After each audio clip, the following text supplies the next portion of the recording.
Esta semana tenemos el capítulo 8 de Éxodo. Estamos en este libro de Éxodo que relata una de las dos grandes historias en la Biblia.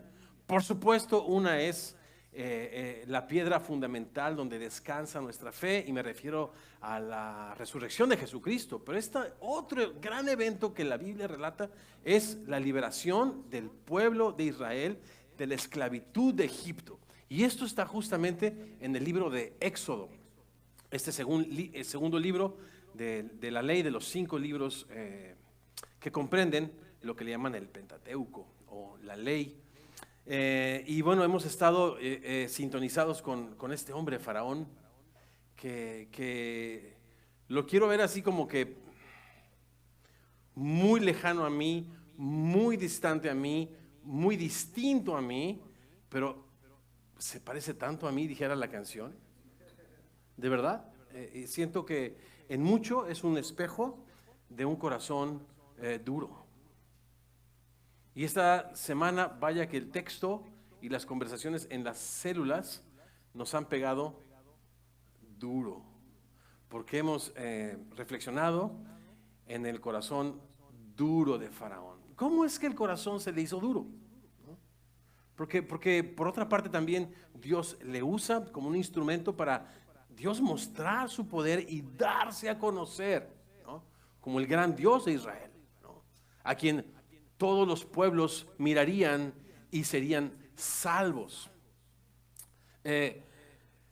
Yo creo que todo comienza ahí en el capítulo 1 y hemos ido capítulo por capítulo, verso por verso, reflexionando en cómo él hace caso omiso a la ley escrita en su corazón. La Biblia dice que nuestros razonamientos o nos defienden o nos acusan. Dios no nos ha dejado sin testimonio y Él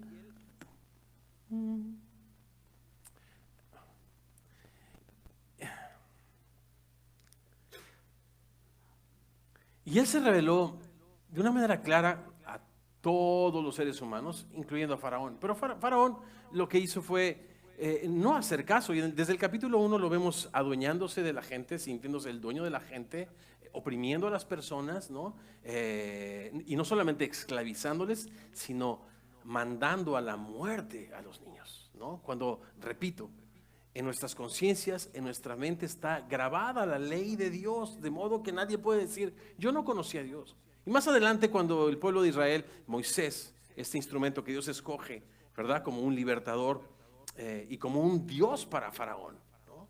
Y Aarón como su profeta, el portavoz hacia Faraón, le dice el Señor que dejes ir a su pueblo. Y él dice, ¿quién es el Señor? Ya había negado la palabra de Dios escrita en su corazón. Era más fácil negar el mandato de Dios. Y en estas semanas platicamos un poco de que la primera vez que niegas la palabra de Dios, la primera vez que haces caso omiso a un mandato que Dios te hace, a una revelación que en su misericordia Dios te da, es difícil. Pero la segunda ya no tanto. Y la tercera se hace callo.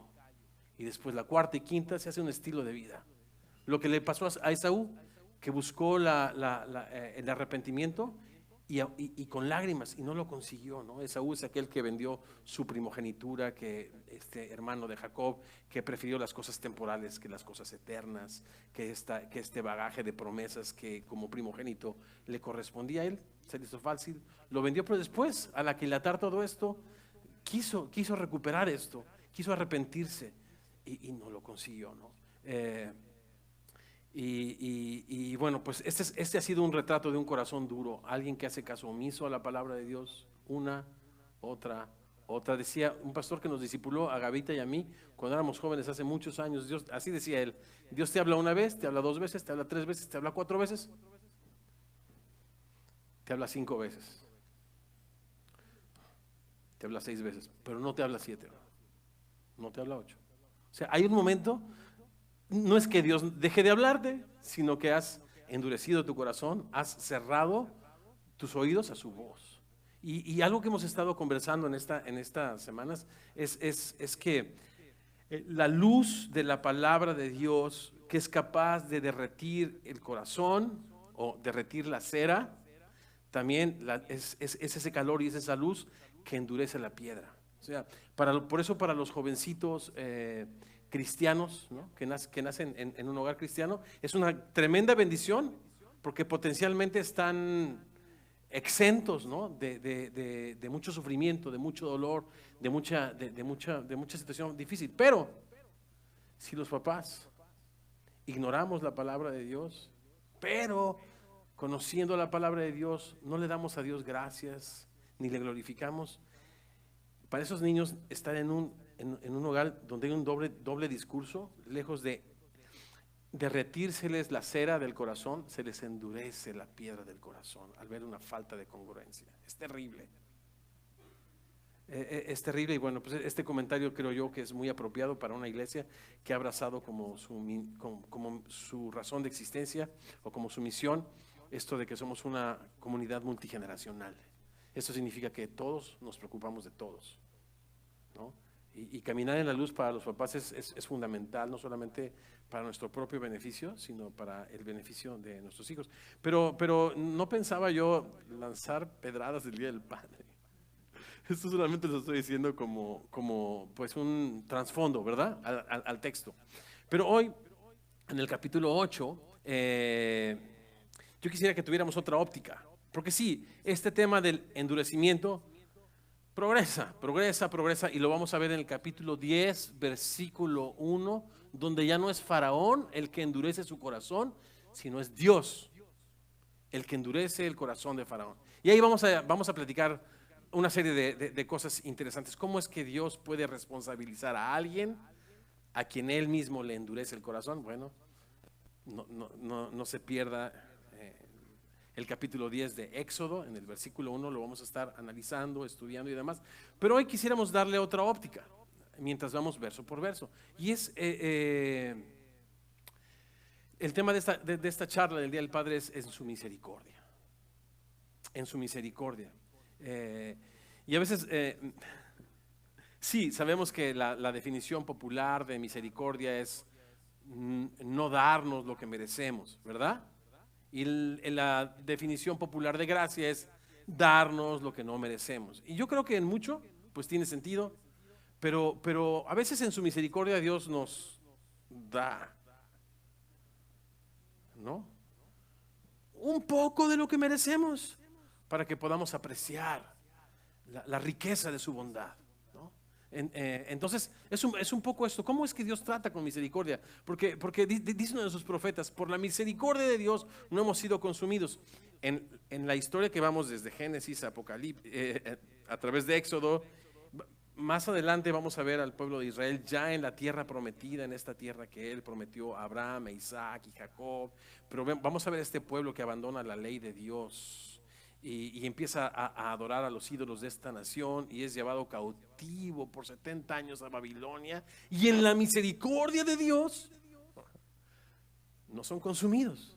Por supuesto que hay bastantes consecuencias terribles, pero repito, son parte de su misericordia, son parte de su trato difícil, su trato duro, para con cuerdas de amor atraernos a Él, ¿ok?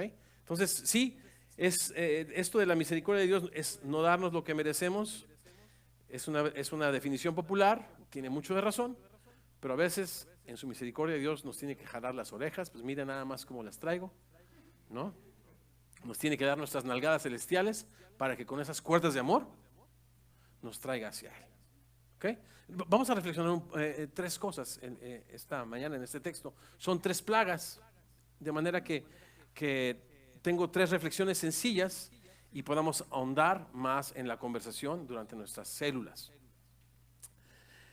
En su misericordia, Éxodo capítulo 8.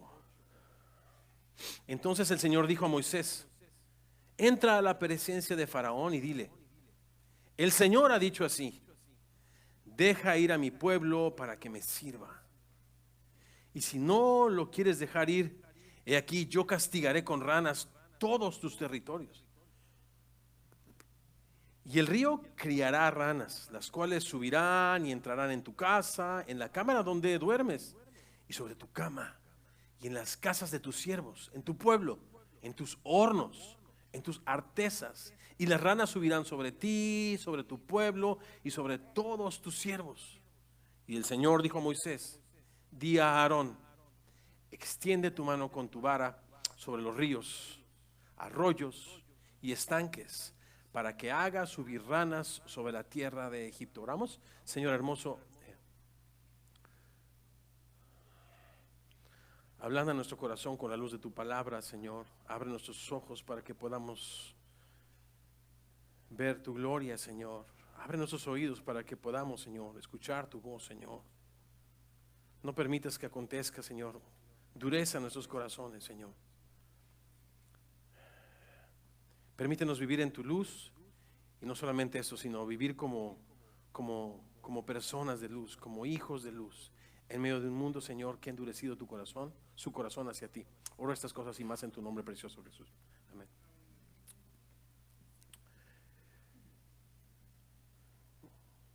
Interesante plaga, la plaga de las ranas. Una diosa llamada Heket con cara de rana. Creo que si googleas diosas egipcias, ¿no? Lo que vas a ver es esta cara de rana, porque no solamente esta diosa de la fertilidad era representada como una rana, sino muchas otras deidades tenían esta misma cara de este batracio que era adorado, que era respetado en esa cultura, ¿no? Y veamos cómo sucede esta plaga, verso 6. Aarón extendió su mano sobre las aguas de Egipto y subieron ranas que cubrieron la tierra de Egipto. Y los hechiceros hicieron lo mismo con sus encantamientos, se hicieron venir ranas sobre la tierra de Egipto, ¿no? Y casi sale ahí el faraón: córtale, mi chavo, no produzcas más ranas. Si se trata que las quites, pero que no las reproduzcas, estamos como saturados de ranas. Es interesante que lo que los hechiceros pueden hacer y las fuerzas del mal pueden hacer es arruinarlo todo, es hacerlo peor.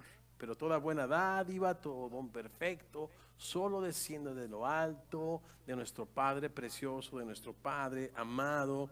El ladrón, dice Jesús, no viene sino para hurtar, para matar, para destruir. Jesús dice: yo he venido para que tengan vida y vida en abundancia, ¿correcto?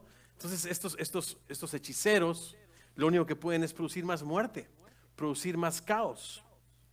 Entonces Faraón llamó a Moisés y a Aarón y le dijo: escucha esto, oren al Señor para que quite las ranas de mí y de mi pueblo, y dejaré ir a tu pueblo para que ofrezca sacrificios al Señor. Tenía una luz increíble, sabía que era Dios sobre todos los dioses y el único capaz de quitar las ranas, que lo que le estaba pidiendo era que su pueblo le adorara a él, el único Dios verdadero. Se lo tenía muy claro, ¿no? Y esa es la fuente del endurecimiento, tener claro lo que Dios quiere, pero no disponer nuestros corazones para hacer su voluntad. Y dijo, verso 9, Moisés a Faraón: dígnate indicarme cuándo debo orar por ti. Me gusta, ¿no? Oye, ¿no estás viendo que hay un caos increíble, Moisés? Pero ¿cómo le dices eso? Pero bueno, Dios le ha dado sabiduría para este diálogo. Dígnate, Faraón, por favor, de indicarme cuándo debo orar por ti, por tus siervos y por tu pueblo, para que las ranas sean quitadas de ti y de tus casas y que solamente queden en el río. Y la respuesta de Faraón es mucho más increíble. Miren el verso 10. Y dijo: mañana. O sea, not now. O sea, ¿cómo te lo explico? Que mañana. Déjame un día más adorar a mis dioses.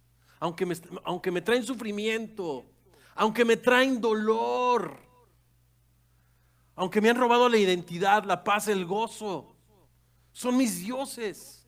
Déjamelos una noche más, no te los lleves. Y Moisés respondió: se hará conforme a tu palabra, para que conozcas que no hay como Jehová nuestro Dios. Las ranas se irán de ti y de tus casas, de tus siervos y de tu pueblo, y solamente quedarán en el río. Entonces salieron Moisés y Aarón de la presencia de Faraón, y clamó Moisés al Señor tocante a las ranas que había mandado a Faraón. E hizo el Señor conforme a la palabra de Moisés. Escuchen, vean la gracia y la misericordia de Dios aún para este hombre endurecido. Murieron las ranas de las casas, de los cortijos y de los campos, y las juntaron en montones, y apestaba la tierra. Pero viendo Faraón que le habían dado reposo, endureció su corazón, y todo tiene que ver con no escuchar la voz de Dios, como Dios lo había antes anticipado. Qué increíble esto de mañana, ¿no? En su misericordia Dios, creo, y esto es lo que yo leo en mi Biblia y lo que en la experiencia de cómo Dios con sus cuerdas de amor me ha traído a Él, nos permite tocar fondo. Yo tengo muchos amigos en la Ciudad de México y bueno, por todas partes, pero particularmente allá conocí a muchas personas del medio artístico, y no solamente cantantes y músicos, sino actores, ¿no? Quise mucho y quiero mucho a un muchacho que tenía un problema de adicción tremendo. Tengo muchos amigos exadictos. Y hablando de tocar fondo, ellos dicen, cuando no tocas fondo, ¿no? Tienes dos opciones. Pues mejorarte, ¿no? Recuperarte o empeorarte. O sea, cuando no tocas fondo, pues siempre hay dos opciones. Pero cuando tocas fondo, ya solamente tienes una opción. O sea, cuando ya llegaste al mero fondo, pues ya nada más tu opción es levantar tus ojos al cielo y pedir misericordia, ¿no? Revisando algunos textos como Proverbios 1, esta prosopopeya que está escrita en el Proverbio 1, que es una prosopopeya, es la personificación de algo abstracto, en este caso la sabiduría. La sabiduría, ¿no?, toma forma de mujer, ¿no?, o de persona en el capítulo 1, y dice clamar en las calles por si hay algún cuerdo que pueda escucharla. Déjame platicar, leerte un poco esto, ¿no? Este es mi regalo del Día del Padre. En mi cumpleaños me regalaron unos audífonos fresísimos que mis hijos han querido estrenar, y todavía no los he estrenado y no sé cuándo los estrene. No sé, no se me da la tecnología. Qué raro, ¿no? No me llama la atención los iPads, pero hay un regalo que no pierde vigencia, que no pierde valor, que cada día lo abro y que emanan de este regalo tesoros de sabiduría y de conocimiento, y que me llevan a confiar más y más en mi Salvador, ¿no? Entonces, como es Día del Padre, voy a usar mucho mi regalo y espero que me permitan, ¿okay? Así es de que en este hermoso regalo, Proverbios 1 dice, en esta personificación de la sabiduría, ¿okay? No es Dios hablando, no es Dios riéndose de alguien, sino es la sabiduría personificada, clamando y diciendo, por cuanto yo llamé y no quisieron escuchar. Hago una pausa. La sabiduría a la luz de la Biblia es el temor de Dios. Es lo que no tuvo Faraón: respeto a su voz y a su persona. Por cuanto llamé y no quisiste escuchar. Extendí mi mano y no hubo quien atendiese, dice la sabiduría, sino que desechaste todo mi consejo. Y aún mi reprensión te estorbó, te aburrió, te molestó. También, dice la sabiduría, yo me voy a reír en tu calamidad. Me voy a burlar cuando te viniera lo que teméis. Cuando viniera como una destrucción lo que temes. Imagínate estas plagas, ¿no? Saturando los hornos, la cama, las casas. Lo que para ellos era un deleite adorar a esta diosa, ¿no?, de la fertilidad, de repente empieza a ser un fastidio y un martirio. Vuestra calamidad llegare como un torbellino, cuando sobre vosotros viniese tribulación y angustia, entonces me vas a llamar, dice la sabiduría. ¿Y qué crees? Yo no voy a responder. Me vas a buscar de mañana, ahora sí, y va a ser muy tarde, por cuanto aborreciste la sabiduría y no escogiste el temor de Dios. No quisieron mi consejo, dice la sabiduría, y menospreciaron toda reprensión mía. Escucha esto: comerán del fruto de su camino y serán hastiados de sus propios consejos, ¿no? Y entonces, cuando piensas que alguien toca fondo en esta vida de obsesión, ¿no? Y de adoración a un ídolo que no es Dios. También esos amigos míos me ayudaron a entender una obsesión o una adicción. Y ellos dicen que una adicción es tener una obsesión a una persona, a una sustancia, a una cosa, a una circunstancia que te produce sufrimiento. O sea, yo estoy obsesionado con mi esposa. Cuando se va a comprar las cosas para el mole de olla, me quedo como el quinto perro en la casa. O sea, de verdad, sí, tengo 4, como saben, y contando. No sé, nos encantan los perritos. Pero yo me quedo ahí en la puerta esperando a que regrese mi esposa, ¿no? Pero no me produce sufrimiento, no me produce dolor, ¿no? Entonces no es una obsesión, no es una adicción, ¿no? Decía Carmen, un cantante de mis tiempos: brother, ni habías nacido, mi sobrino bello, ni habías nacido. Pero él decía addicted to Jesus, o adicto a Jesús, ¿no? Pero bueno, es una palabra mal usada, porque una adicción es algo que te produce sufrimiento. Cuando tienes obsesión por algo, por alguien, por alguna sustancia, alguna cosa, alguna circunstancia, ¿no? Y lo vemos acá, ellos estaban obsesionados a sus dioses, pero sus dioses no hacían más que producir el sufrimiento y dolor, ¿no? Es por eso dice la Biblia, la prosperidad de los impíos al final los va a llevar a la ruina y les echará a perder. Y por eso dice la sabiduría en esta personificación: comerás del fruto de tu camino y serás hastiado de todo aquello que te alejó de Dios. Una mujer, un hombre, una relación, una sustancia, el dinero, serás hastiado. Por eso el rey Salomón decía: aborrezco por tanto la vida, porque él endureció su corazón para Dios y trató de encontrar una razón de existir en las cosas materiales. Y él dijo: aborrezco por tanto la vida. Esta gente ve esta actitud obsesiva que tiene Faraón. No puede más con el sufrimiento de las ranas. Se han multiplicado, hieden. No puede tocarlas porque como son deidades, sería una maldición en su mentalidad tocar estas cosas, estos batracios. Pero por otra parte le están trayendo sufrimiento, le están trayendo dolor, y Moisés le da una opción: bueno, dime cuándo quieres que lo quite. Déjame una noche más, ¿no? Déjame una noche más con el enemigo. Me hace recordar a un amigo que consumía crack. Y que consumía de todo, mano. Mi amigo querido, precioso, ¿no? Tiene un collar donde tiene el Salmo 23 y tiene una necesidad tan tremenda de Dios, como la misma que tengo yo, ¿no? Y él decía, me platicaba alguno de sus alucines, se encerraba en su baño, se inyectaba, mezclaba la cocaína con agua en una cuchara, la extraía y se la inyectaba directamente. Empezaba a alucinar terriblemente. Decía que sentía como fuerzas del mal y le penetraban, le poseían. Sentía una desesperación, una angustia, un dolor terrible, y su mente estaba en una cosa, no lo vas a poder creer en qué estaba. Su mente estaba en la sustancia que tenía en el buró, en la dosis que le quedaba.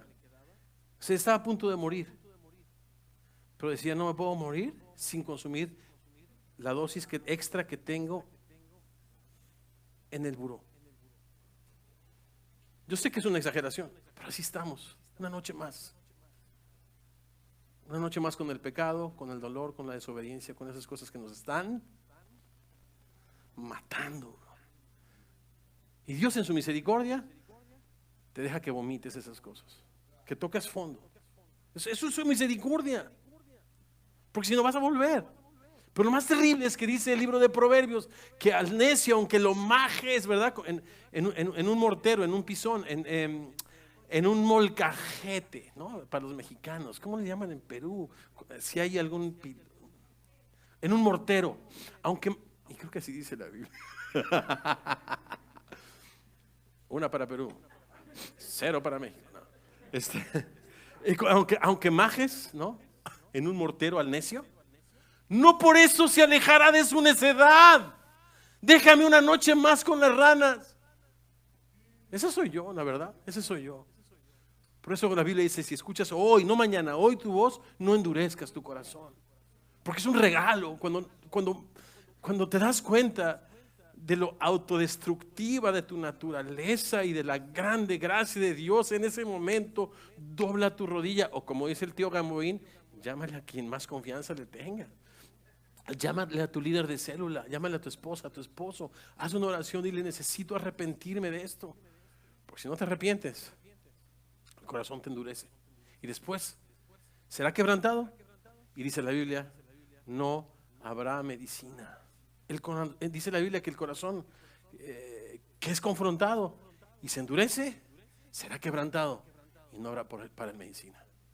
Las personas más duras que yo conozco son cristianos, son religiosos, conocen la Biblia. Bueno, discúlpeme, quizá su experiencia es otra. Estoy diciendo una opinión personal y eso no dice la Biblia. Pero sí tengo que ser honesto. Las personas más duras que yo conozco, más terribles que yo conozco, usan este libro para representar mal a Dios. Y es terrible, es terrible. Una noche más, una noche más. Pero ahora, ok, perdiste todo, estás en bancarrota, te vas a la cárcel, te vas a la calle, tus hijos no te quieren ver, perdiste a tus padres, y por eso te vas a arrepentir. ¿No? ¿Qué es lo que nos lleva al arrepentimiento? El libro de Romanos, en el capítulo 2, nos indica: o menosprecias que las riquezas de su benignidad, paciencia y longanimidad, ignorando que su benignidad es la que nos guía al arrepentimiento. En otras palabras, si nos deja el Señor tocar fondo, nos deja ser hastiados de nuestros propios consejos, no querer queso, sino salir de la ratonera, pero lo que va a convertir nuestro corazón es la misericordia de Dios. Entonces, la sabiduría de Dios es increíble. No necesitas, aunque en su sabiduría, en su misericordia, nos lleva por situaciones terribles para que volteemos nuestra mirada hacia Él y consideremos su gracia. No necesitas tocar fondo. Es la gracia de Cristo la que nos lleva al arrepentimiento, ¿no? Sigamos adelante.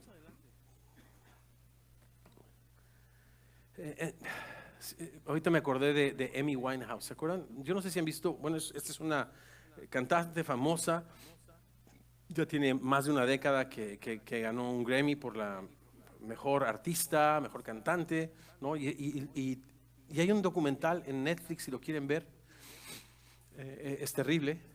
Pero cuando llega a tener toda esa fama, porque es una extraordinaria cantante, extraordinaria compositora, que vivía en Inglaterra, tenía un orden de restricción, no podía entrar a los Estados Unidos, no pudo recibir el Grammy en los Estados Unidos porque estaba acusada de tráfico de drogas y no sé qué tanta cosa. Pero un poquito antes de su suicidio, ella está en una gira que le obligaron a hacer. Y están los estadios, o sea, no eran 10,000, no eran 20, eran decenas y decenas de miles de personas que le iban a ver a ella. Y la entrevista en este documental dice: nada de esto me sabe sin alcohol, porque ella había hecho una promesa de abstinencia que después rompió y le llevó a la muerte, ¿no? Pero en ese momento de abstinencia fueron unos poquitos años. Dice que nada de esto le sabía. O sea, ella quería una noche más con las ranas, ¿no? Una noche más con las ranas. Pero lo que nos lleva al arrepentimiento y a Cristo es su gran misericordia y gran bondad. Sigamos leyendo. Estamos en el verso 16. Así que no solamente en su misericordia Dios nos permite tocar fondo, sino también nos confronta con nuestra necesidad de Él. Observen la tercera plaga, verso 16. El Señor le dice a Moisés: di a Aarón, extiende tu vara y golpea el polvo de la tierra para que se vuelva piojos por todo el país de Egipto. Y ellos lo hicieron así, y Aarón extendió su mano con su vara y golpeó el polvo de la tierra, el cual se volvió piojos, así en los hombres como en las bestias. Todo el polvo de la tierra se volvió piojos en todo el país de Egipto, y los hechiceros hicieron así también para sacar piojos con sus encantamientos, pero esta vez no pudieron, y hubo piojos tanto en los hombres como en las bestias. Entonces los hechiceros, ¿qué le dijeron a Faraón? Dedo de Dios es este. Mas el corazón de Faraón se endureció. ¿Qué es el dedo de Dios? Bueno, pues estos piojos rápidamente. Así lo traduce nuestra Biblia, pero algunos piensan que son mosquitos, otros son piojos. Eran estos insectos muy pequeños, ¿no?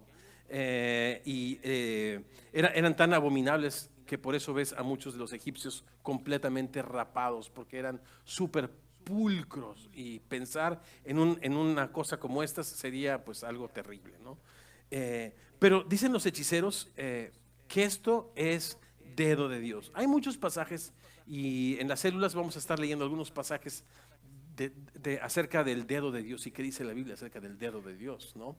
Uno de ellos famoso está en el capítulo 5 de Daniel, donde este rey Belsasar, que había sucedido a Nabucodonosor, rey de Babilonia, a pesar de que Nabucodonosor, después de su quebranto, después de su altivez, después de su soberbia, y después de terminar peor que un animal, se arrepiente y le da la gloria a Dios, él no entiende.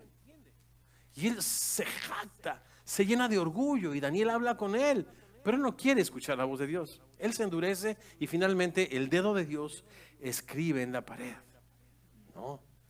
Y le hace saber acerca de su orgullo, le confronta, pero también le va a decir, le dice que su reino ha pasado de él, no pasan ni 4 días, cuando el rey Darío toma, ¿no? Babilonia, y entonces sucede lo que, bueno, en la estatua se había, o en la visión de la estatua, se había antes profetizado que el reino de Babilonia sería sucedido por un reino de mayor alcance, como el reino de Media y Persia. Pero este es el dedo de Dios confrontando a un hombre soberbio. Pero el dedo de Dios, repito, nos confronta y nos guía al arrepentimiento. Otra escena que recordamos es cuando traen a una mujer delante de Jesús, sorprendida en el acto mismo de adulterio. Y estas personas fariseas vienen a acusarla. La ley de Moisés decía que una mujer sorprendida en el acto de adulterio necesitaba morir lapidada, esto es, apedreada. Y entonces la traen delante de Jesús, lo confrontan con la ley y con el pecado de esta mujer. Entonces Jesús, con su dedo, empieza a escribir. No sabemos qué escribe, pero lo que sí sabemos es que les dice, ok, después de escribir, a la vista de todos ellos, de todos sus acusadores, el que esté libre de culpa, sea el primero en arrojar la piedra. Y dicen el Evangelio que uno a uno todos se fueron yendo, de manera que solo la mujer quedó, y le dice, ¿dónde están los que te acusaban? Señor, se han ido. Bien, ni yo tampoco te condeno, vete y no peques más. El dedo de Dios te confronta. Y otra vez, ¿por qué te confronta? Para mostrarte tu condición, tu necesidad de Dios, pero también mostrarte el camino, la verdad y la vida, que es Jesucristo, y darte una oportunidad para que te arrepientas, ¿no? El dedo de Dios es el que escribió las tablas de Moisés. El dedo de Dios, figurativamente, ¿no? Porque es la palabra de Dios. Pudiéramos estar expuestos a este espejo, ¿no? A este libro que fue escrito por el Señor, que nos confronta con nuestra necesidad tremenda de Dios, ¿no? Y ahora, ¿a quién le gusta que lo confronten? Señor, ¿sabes que has hecho algo mal? ¿No? Yo les he platicado cuando algún día tomé prestado un pastel que no era mío, en una iglesia que tenía cámaras, pero nada más en los baños no. Todo lo demás había cámaras en todas partes. Y un día pues había una reunión de matrimonios con la gente de Semilla, y dije, y no habíamos llevado ese día pancito y se me ocurrió ir a un refrigerador, ¿verdad? Del staff, y me encontré un buen pastel, ya estaba partido. Y dije, no, pues ya celebraron, ya cantaron, ya se abrazaron, vénganos tu reino, hágase tu voluntad, ¿no? Lo distribuí todo y fui confrontado. De repente sale la persona de seguridad que era un ex CIA, o CIA, ¿no? Que estaba sirviendo ahí de voluntario y me saluda el pastor Hermosillo, ¿cómo está? Muy bien. Y yo voy con mi colaboradora ahí, y este brother, ¿qué viene a hacer? Es que me enseñó unas fotografías. No me digas, qué padre. ¿Y de quién o qué? Pues de alguien que se parece mucho a usted. No me digas, a ver. No me digas que ya tengo un primo aquí en la organización. A ver, presta para acá. Y me va enseñando las fotos de mí así, como que con las manos en la masa literal del pastel, ¿no? Y nomás vino a preguntar si esta persona era usted o no, ¿no? Y yo no me había quitado la camisa y traía la misma camisa yo. No, no soy yo. Sí. No, pues ni para dónde hacerse, ¿ves? Ni para dónde hacerse. Y fue muy bello porque ya después me explicaron que no era el pastel, no, seguramente no era el pastel, sino que se habían perdido cosas y aparte me querían cobrar todo lo que se había perdido. No. Pero es fuerte ser confrontado, ¿no? Es vergonzoso ser confrontado, es vergonzoso. Pero es para tu bien, ¿no? Yo tengo una esposa que es una hermosura de persona por la derecha. Por la izquierda, bro, no sabes por eso le decimos la doña. Por la derecha es la doñita, por la izquierda es la doña. Cuidado que te metes con la ayuda de doña. Uf. Pero la verdad es de que son duras las palabras del que ama, ¿no? O sea, alguien que te ama te va a decir la verdad. O sea, ¿qué clase de amistad, qué clase de compañerismo cristiano es aquel que se solapan los pecados? O sea, ¿qué clase de amor es este? Esa persona no te ama, esa persona busca tu ruina, pero si alguien te ama, no te va a dejar ir lejos. Imagínate que podamos llevar ese amor que confronta y nos guía al arrepentimiento en las células. Ahora, pues esto de confrontar primero es importante poner a prueba nuestra propia obra, porque somos excelentes, dice Jesús, para ver la viga, ¿no? La paja, perdón, en el ojo ajeno. Si no, hay que primero por eso hay que ir al espejo todos los días, ¿verdad que sí? Y el espejo de la palabra de Dios, dice Santiago, mira, el que va a la Biblia y no la pone por obra es como el que se ve en el espejo y olvida su rostro como era, ¿no? Y por eso a veces trae uno el copete por acá, el cilantro por acá, el mocasín por acá, ¿no? Pues se olvida uno y necesita un espejo para verse, ¿no?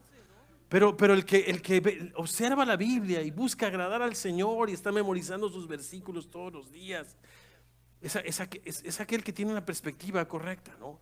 Y puede venir y amar y ayudar y exhortar a su amigo, a su prójimo. Entonces, en su misericordia, Dios con su dedo, porque cuando Dios pone el dedo, lo pone en la llaga, ¿eh?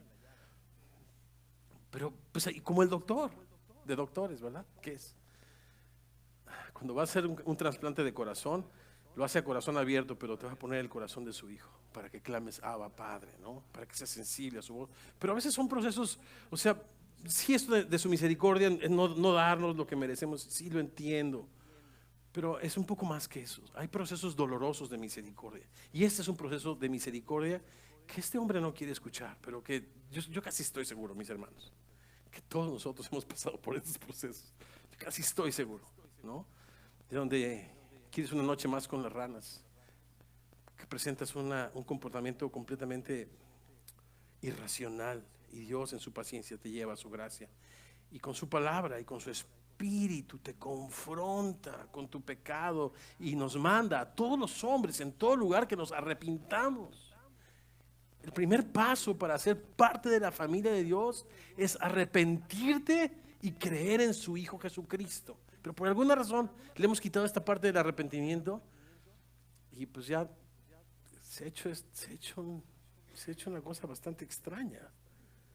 Y por eso vemos tantos fariseos que nos acusamos y nos juzgamos y vemos, pero no hacemos. Pero la gente que ama a Cristo cultiva un espíritu de humildad porque viene todos los días a la palabra de Dios y se deja ser en su misericordia confrontado y guiado al arrepentimiento. Déjenme ir al último, a la última reflexión para seguir celebrando el Día del Padre. Última reflexión, y ahora vienen las moscas. Ya pasamos por los ¿qué? Por las ranas, por los piojos, y ahora vamos con las moscas. Esta parte de las moscas tiene un chorro. Yo, cuando empecé a leer estos textos dije, ¿cómo voy a hablar de las moscas y de las ranas y de los piojos, Señor? Pero la verdad es de que tiene bastante cosas hermosas. Lo que mi reflexión final va a ser alrededor de que Dios en su misericordia no se da por vencido.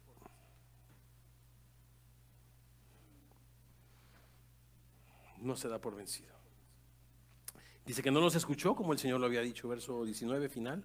En el verso 20, Dios dijo a Moisés, levántate de mañana y ponte delante de Faraón. Wow, cuánta paciencia, ¿no?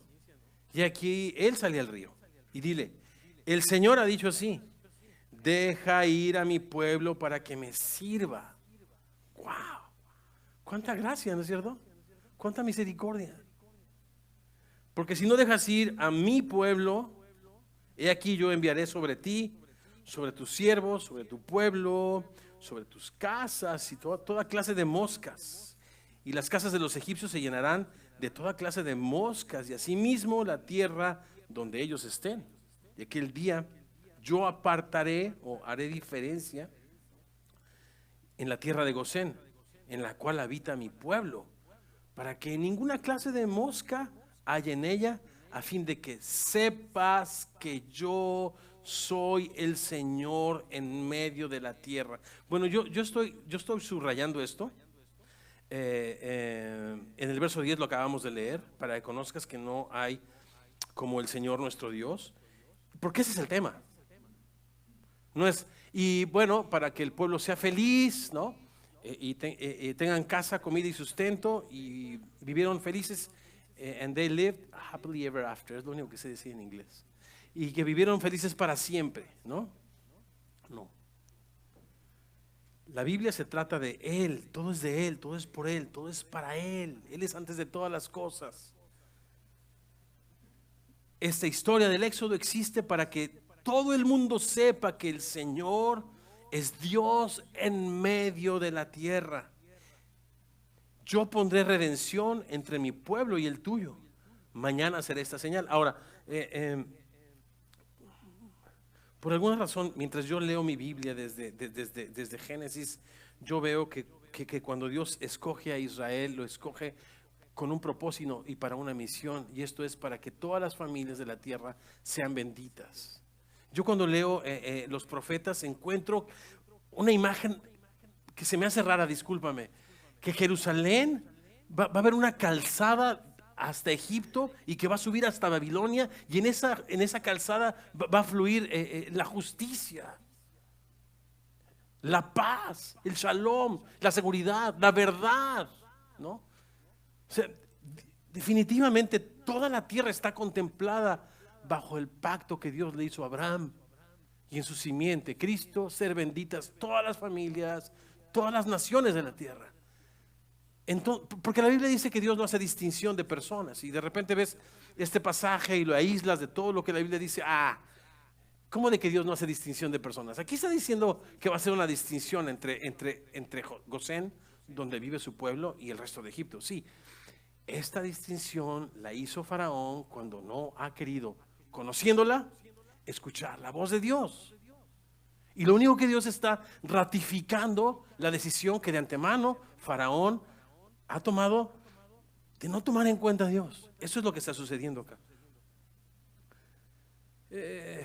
Y verso 23, pondré redención entre mi pueblo y el tuyo. Mañana será esta señal. Verso 24, y el Señor lo hizo así. Y vino toda clase de moscas molestísimas sobre la casa de Faraón. Y parece ser que es una mosca de estas carnívoras. Que ¿alguno le ha mordido alguna vez una mosca o solo a mí? Qué cosa más rara, hijo. Hambrientas, rabiosas, ¿no? De esas que huelen el barbecue y sobre de ellas. Y si te lo acabaste, pues sobre de ti, bro. Algo muy extraño. Pero parece que eran algo así. moscas molestísimas, eran como enjambres, ¿no? Sobre la casa de sus siervos, sobre todo el país de Egipto, y la tierra fue corrompida a causa de ellas. Aquí en California parece que no hay muchas moscas, ¿verdad? Sí, llega a haber, pero no, digo, una de las cosas por las que estamos felices es de que no hay mosquitos y hay pocas moscas, ¿no? Está muy increíble. Entonces Faraón llamó a Moisés y a Aarón y les dijo: vayan, ofrezcan sacrificio a su Dios en la tierra. En la tierra. Pero si lo que te pedí es otra cosa, ¿cómo que en la tierra? Y Moisés respondió: no conviene que hagamos así, porque ofreceríamos al Señor nuestro Dios la abominación de los egipcios. En otras palabras, se nos dijo en Génesis que para los egipcios los pastores de ovejas eran abominación. Y aquí está reiterando esta misma idea: ofrecer un sacrificio de ovejas a nuestro Dios, si bien anunciará la necesidad del derramamiento de la sangre de un inocente, el Cordero de Dios, que vendría y quitaría el pecado del mundo. Si bien es una preciosa anticipación de lo que Dios se propone hacer para su gloria en Jesucristo, para los egipcios sería una abominación, le dice Moisés a Faraón. Y aquí, si sacrificamos la abominación de los egipcios delante de ellos, no nos apedrearán. Verso 27: camino de 3 días iremos por el desierto y ofreceremos sacrificios al Señor nuestro Dios, como Él nos dirá. Y dijo Faraón: yo les dejaré ir para que ofrezcan sacrificios al Señor vuestro Dios en el desierto, con tal que no vayan más lejos. Escuchen esto: oren por mí. Verso 29, Moisés respondió: y aquí, al salir yo de tu presencia, voy a rogar a Dios que las diversas clases de moscas se vayan de Faraón y de sus siervos y de su pueblo mañana. Pues como te gusta, ¿no? Con tal que Faraón no falte más, no dejan de ir al pueblo a dar sacrificio al Señor. Entonces Moisés salió de la presencia de Faraón y oró al Señor, y el Señor hizo conforme a la palabra de Moisés. Este verso se me hace muy interesante, no lo voy a comentar, pero hizo conforme a la palabra de Moisés y quitó todas aquellas moscas de Faraón, de sus siervos y de su pueblo, sin que quedara una. Pero resulta que Faraón endureció aún esta vez su corazón y no dejó ir al pueblo. Un par de reflexiones en esta parte donde Dios no se da por vencido. Romanos, un libro que le tenemos, que necesitamos aquí en Semilla estudiarlo, y creo yo más pronto que tarde. En este capítulo 1 de Romanos, verso 21 en adelante, donde se habla de la corrupción del ser humano que ha recibido la revelación de Dios y ha endurecido su corazón. Dice que habiendo, en este caso Faraón, conocido a Dios, no le glorificó como a Dios ni le dio gracias, sino que se envaneció en su razonamiento, y su necio corazón fue entenebrecido. Profesando el ser humano, Faraón, representando a todos los seres humanos, ser sabios, nos hemos hecho necios y hemos cambiado la gloria de Dios incorruptible en semejanza de imagen de hombre corruptible, de aves, de cuadrúpedos y de reptiles, por lo cual también Dios le entregó a la inmundicia, en la concupiscencia o en la naturaleza más baja de su corazón, de modo que han deshonrado entre sí sus propios cuerpos. Miren nada más qué pasaje tan fuerte. Han cambiado la verdad de Dios. ¿Cuál es la verdad de Dios? Hay un solo Dios verdadero y un mediador entre Dios y los hombres. Se llama Jesucristo. Por la mentira. ¿Cuál es la mentira? Yo soy Dios. ¿Quién es Dios? Dice Faraón. Yo no lo conozco.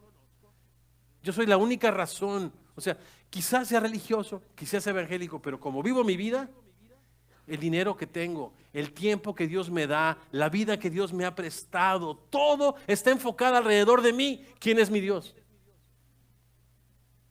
¿No tienes que ir a un culto raro para tener el corazón duro? Si las cosas con las que Dios te ha favorecido para que le sirvas, las usas para tu propio beneficio, ¿no? Héctor, es una reflexión que necesita ser personal. Me encajaría muy bien acá. Y este pasaje es muy fuerte, no lo voy a seguir leyendo. Léanlo, está en Romanos 1 del 28 en adelante. pero lo leo porque dice, ora por mí a Dios. O sea, conociendo a Dios, no le glorificaron como a Dios ni le dieron gracias. Pero Dios no se da por vencido. Dios insiste, toca una y otra vez la puerta con Faraón. Y la razón es esta, que vayan y me sirvan. Verso 20, verso 28, que vayan y ofrezcan sacrificios al Señor. Verso 29, para que mi pueblo pueda ir y dar sacrificio al Señor. ¿Cómo se llamó la obra? Servir a Dios. O sea, nuestras vidas existen, mis amigos y mis hermanos, por su bendita gracia. Y nuestras almas no encontrarán reposo sino hasta que vivamos de acuerdo a su plan y a su propósito. Por eso en su misericordia no solamente nos permite tocar fondo y considerar esto su gracia, no solamente nos confronta con nuestra necesidad tremenda y nos hace una vista de rayos X acerca de nuestra necesidad de Dios, sino también es paciente para conectarnos con su propósito divino, vivir para la alabanza de la gloria de su gracia, ¿no? No me van a dejar mentir todos ustedes, mis amados hermanos en Cristo. Muéstrame una persona feliz y dichosa. Yo te voy a presentar una persona que ama y sirve a su prójimo y le ama como a sí mismo, de verdad. Muéstrame una persona frustrada, sea religiosa o no, pues una persona que vive para sí, que reduce a Dios, a la deidad de Dios con fines egoístas y temporales, ¿no? Y los religiosos acusamos a las personas por vivir en el mundo secular, pero no hay secularismo más grande que pensar que la vida se trata de nosotros. No se trata de nosotros. Esta última plaga de las moscas reitera tanto para que vayan y sirvan al Señor su Dios, para que vayan y sirvan al Señor su Dios y para que todos sepan que no hay Dios sobre la tierra sino solo el Señor. Qué precioso es que nosotros podamos todos estar convencidos de esa verdad, pero no solo eso, porque Faraón estaba convencido de esa verdad. Que podamos rendirnos ante esa verdad y decirle: Señor, no hay Dios fuera de ti. ¿Por qué no oramos? Señor, no hay Dios fuera de ti. Esto de mañana, déjame dormir con mis ranas, es patético y nos refleja tan bien, Señor. Pero sabemos que ese dolor y ese sufrimiento no nos va a llevar al arrepentimiento, sino solamente considerar a Jesucristo clavado en una cruz, el justo por los injustos, para llevarnos a Dios. Dios muestra su amor para con todos nosotros, en que siendo pecadores, Cristo muere por nosotros. Y en esa cruz hay una radiografía también de nuestra naturaleza, porque la paga del pecado es la muerte, y el Hijo de Dios murió porque somos pecadores, que no podemos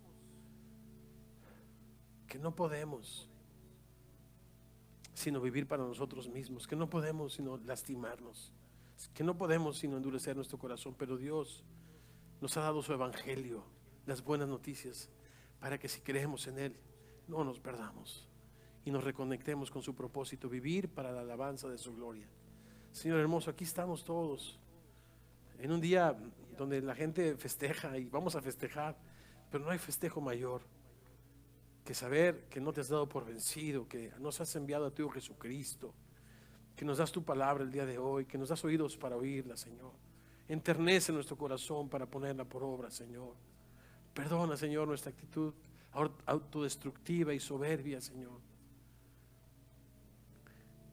Perdona por no poner por obra tu palabra. Ayúdanos, Señor, a recordar qué fue lo último que nos dijiste y salir de aquí y hacerlo. Algunos será pedir perdón, algunos será abrir una célula, algunos será regresar lo que no era nuestro, algunos será ir y predicar el evangelio, algunos será ir y compartir el pan. Señor, ayúdanos a recordar qué fue lo último que nos dijiste, para ir rápido saliendo de aquí y ponerlo por obra, para que no se endurezca nuestro corazón. Y Señor, gracias por enviar a tu Hijo Jesucristo, gracias por tu paciencia, gracias por tu misericordia, porque son estas cosas las que nos guían, Señor, a un cambio de actitud. Gracias por ser nuestro Padre. Hoy te celebramos, te recordamos y tomamos también la determinación de cada día apartar un tiempo para escuchar la voz de nuestro Padre, que con su dedo nos confronta porque nos ama, porque son duras tus palabras, Señor, pero mucho más duro es un camino alejado de ti. Llévanos con bien, Señor. Te damos gracias en el precioso nombre de Jesús.